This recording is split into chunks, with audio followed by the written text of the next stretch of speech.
Okay.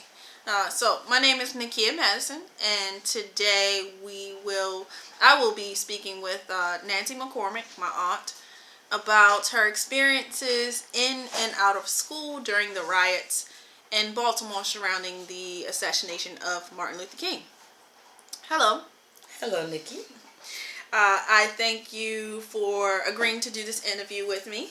And if you don't mind, can you just start off by telling me where are you from? What neighborhood are you from? And what was that neighborhood like in reference to businesses around the community environment, things like that? Okay. Well, we grew up in Northeast Baltimore on Eden Street, just around Federal, about a block over from Harford Road and just down from North Avenue. It was a nice little homeowner neighborhood. Neighbors looked out for each other.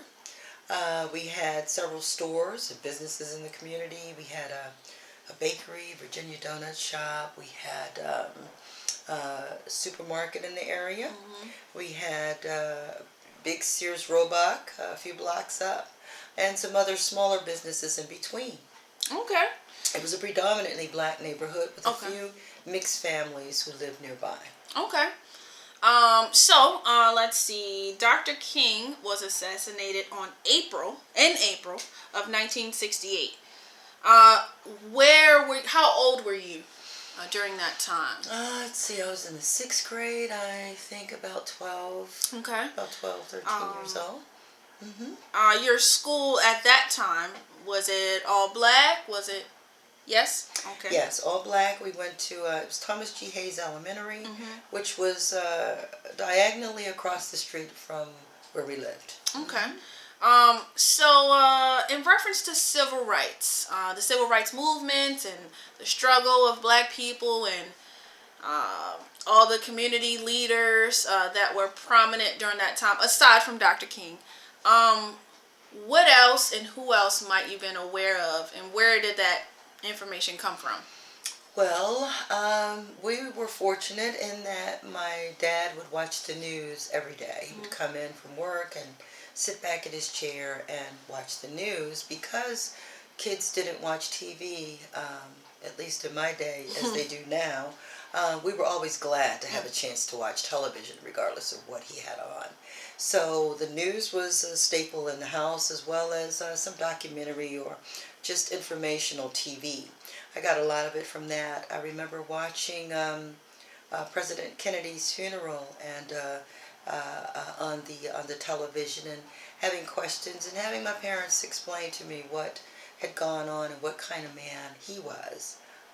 So yeah, I did have some knowledge of the differences in how certain people were treated versus others. Okay. But my environment was very safe and nurturing at that time. Okay. Now, in reference to Dr. King's assassination,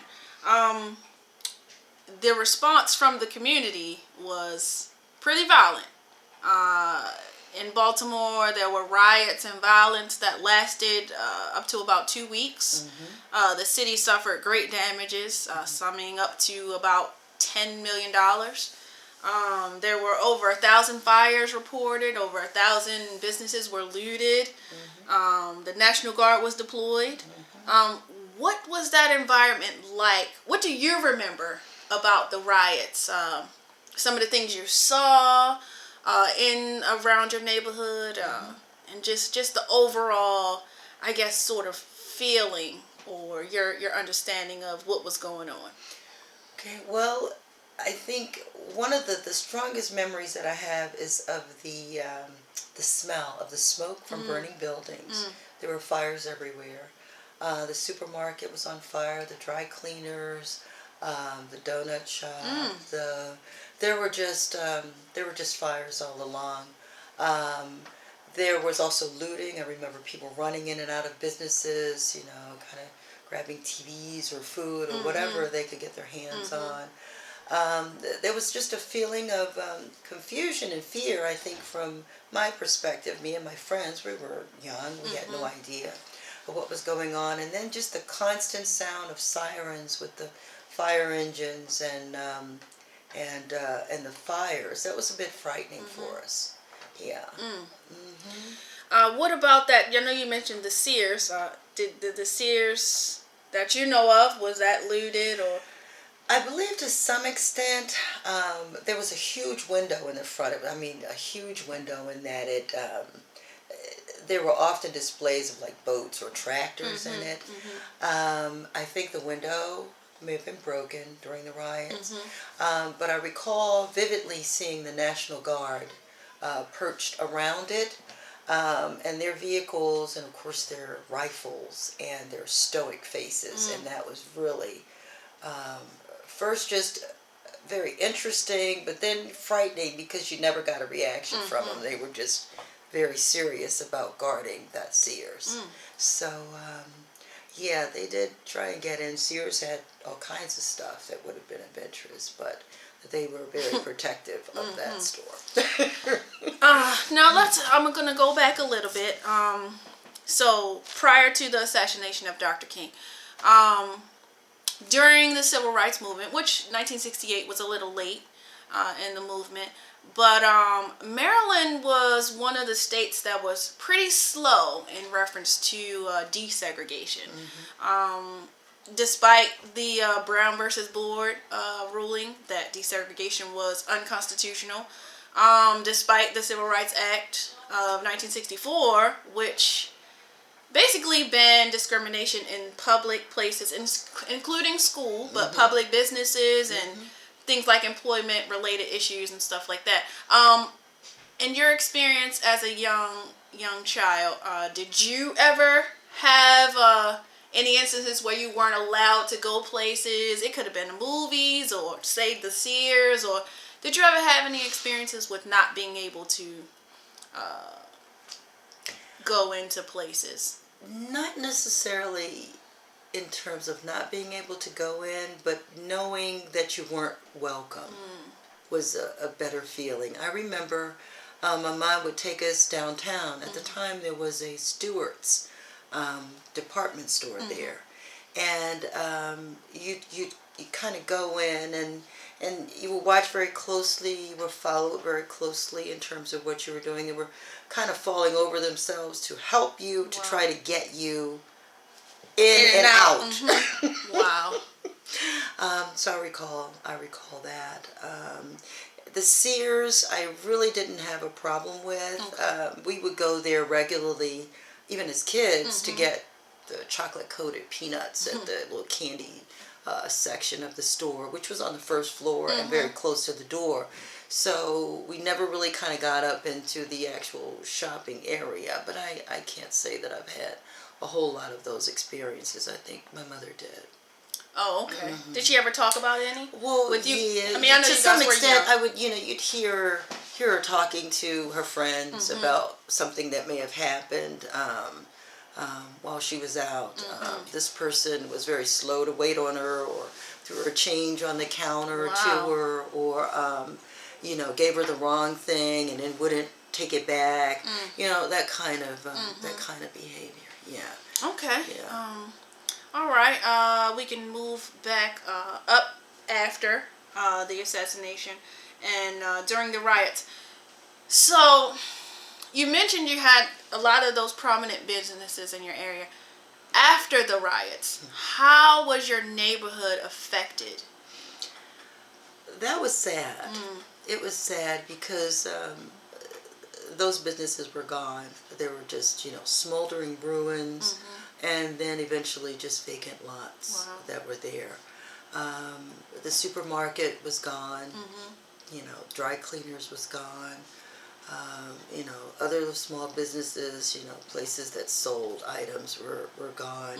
So there really was very few places where you could go in the neighborhood to buy things. We didn't live far from what's now called Old Town Mall, but what used to be Gay Street when I was growing up.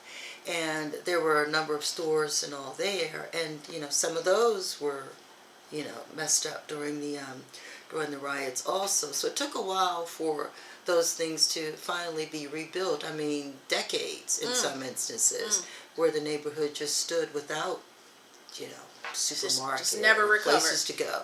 Right. Wow.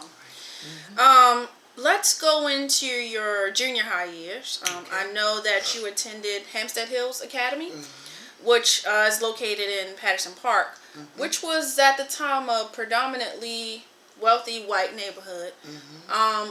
What was your experience like traveling to and from school? Did you ever? What was that like? Yeah. Well, we caught the bus. I had to catch the bus. 2 buses, as a matter of fact, to get to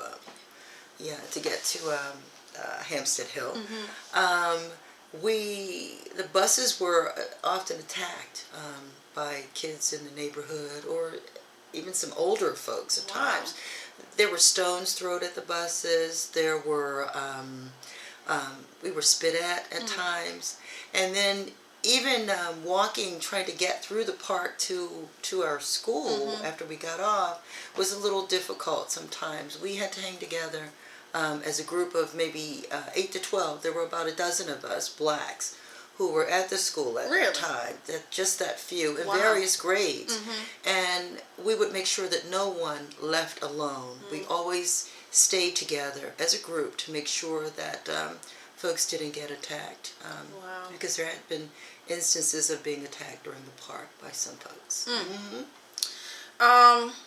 Did that last throughout your entire 4 years of attendance? It didn't get much better. I think initially the first 2 years were probably the worst, but there was still a feeling of, we really don't want you here. Why are you here? And the N word, go home. Wow. Yeah. So with that being said, was there any African American history curriculum in that school? Not that I can recall. I think I got that once I went to high school. Okay.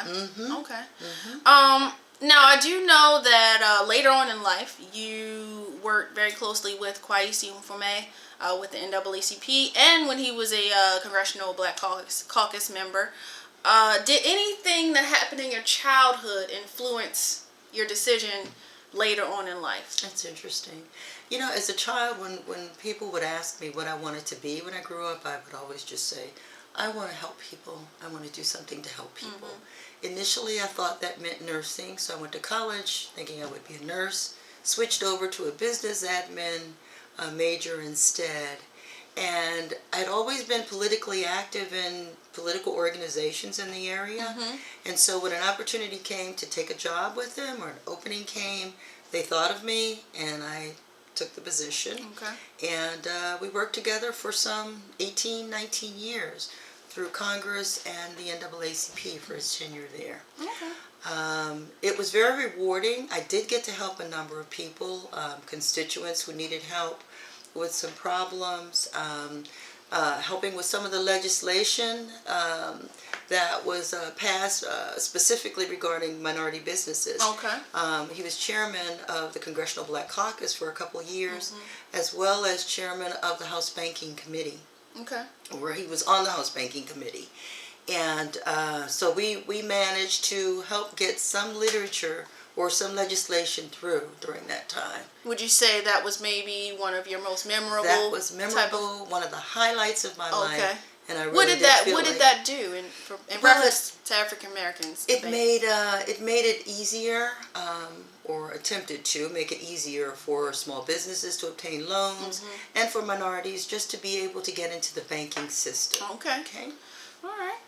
Well, I think that about sums it up. I would like to thank you very much for taking the time out to share, some of your experiences.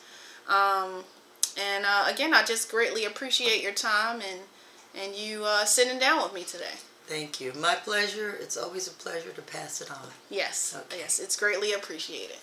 Thank you. Thank you.